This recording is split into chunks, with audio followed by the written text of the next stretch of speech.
सरकार ने जो एक्सपर्ट कमेटी बनाई थी उसकी प्रेस कॉन्फ्रेंस हुई। एक्सपर्ट कमेटी ने कहा कि उन्होंने यूसीसी ड्राफ्ट तैयार कर लिया है और जल्द ही उसे सरकार को वो सौंप देंगे।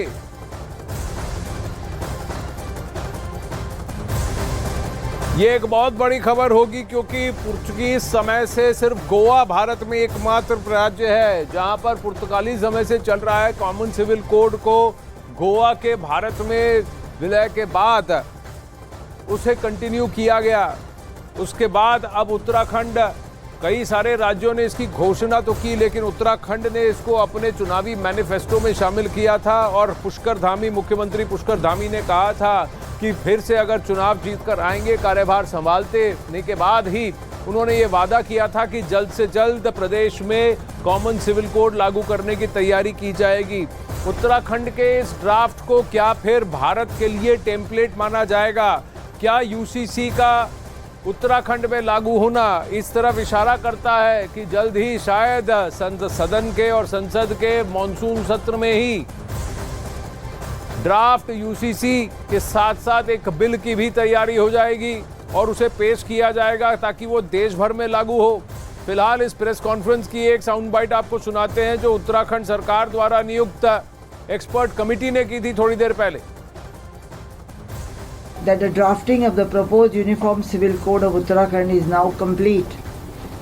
The report of the expert committee, along with the draft code, would soon be printed and submitted to the government of Uttarakhand. Uttarakhand राज्य द्वारा नियुक्त यूसीसी ड्राफ्ट कमेटी की चेयर जस्टिस रंजना देसाई की वो बात जहां उन्होंने कहा कि ड्राफ्ट रिपोर्ट तैयार है और इस ड्राफ्ट रिपोर्ट को हम सरकार को सौंपेंगे। सरकार उस पर चिंतन करे, मंथन करे, उस पर लीगल ओपिनियन ले और उसके बाद उसे सदन में पेश करना होगा जहां सदन में इसे पारित करना होगा। सदन में आंकड़े बुलंद हैं बीजेपी के, पुष्कर धामी के और फिर इसका तय होना, इसका पास होना तय है। और अगर ये ड्राफ्ट, ये टेम्पलेट बनेगा देश भर में यूसीसी के लिए, ये बहुत बड़ी बात है, ये बहुत बड़ा प्रश्न है। लॉ कमीशन भी इस बात को कह चुका है कि पूरे देश में अब माहौल ठीक है। यहाँ पर कई सारे मेंबर आप देख रहे हैं, एक्सपर्ट कमेटी के मेंबर जो उत्तराखंड यूसीसी कोड के मेंबर हैं, ड्राफ्ट कमेटी के मेंबर हैं, इन्हीं की सहमति से और इन्हीं की मेहनत से ये ड्राफ्ट तैयार किया गया है। इस कमेटी की अगुवाई करने वाली इस चित्र में आपके एकदम बीच में खड़ी हैं जस्टिस रंजना देसाई। उनकी अगुवाई में ही इस एक्सपर्ट कमेटी, इस पैनल जिसमें कि मनु गौर भी दिख रहे हैं, इन्होंने मिल करके इस ड्राफ्ट को तैयार किया है।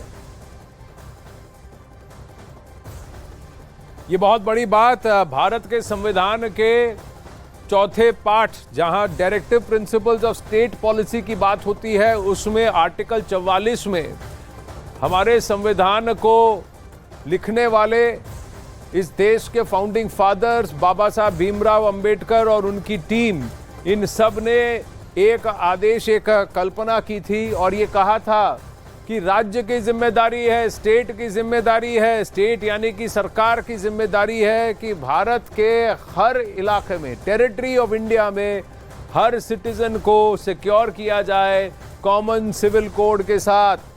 और ये 75 साल बाद इस बात को आगे बढ़ाने की कवायद प्रधानमंत्री नरेंद्र मोदी ने की, लेकिन उससे पहले उत्तराखंड में यूसीसी पर कमेटी ने ये कह दिया है कि उत्तराखंड में यूसीसी ड्राफ्ट तैयार। तो इस राज्य में अगर यूसीसी लागू हो जाता है और वो भी मॉनसून सत्र से पहले, तो फिर क्या ये पूरी तरह से भूमिका होगी कि मॉनसून सत्र में देश भर में यूसीसी लागू करने के लिए बिल रखा जाएगा। तो उत्तराखंड में यूनिफॉर्म सिविल कोड का ड्राफ्ट तैयार हो चुका है। लोगों से राय मांगी गई है, राजनीतिक दलों से भी राय ली जाएगी।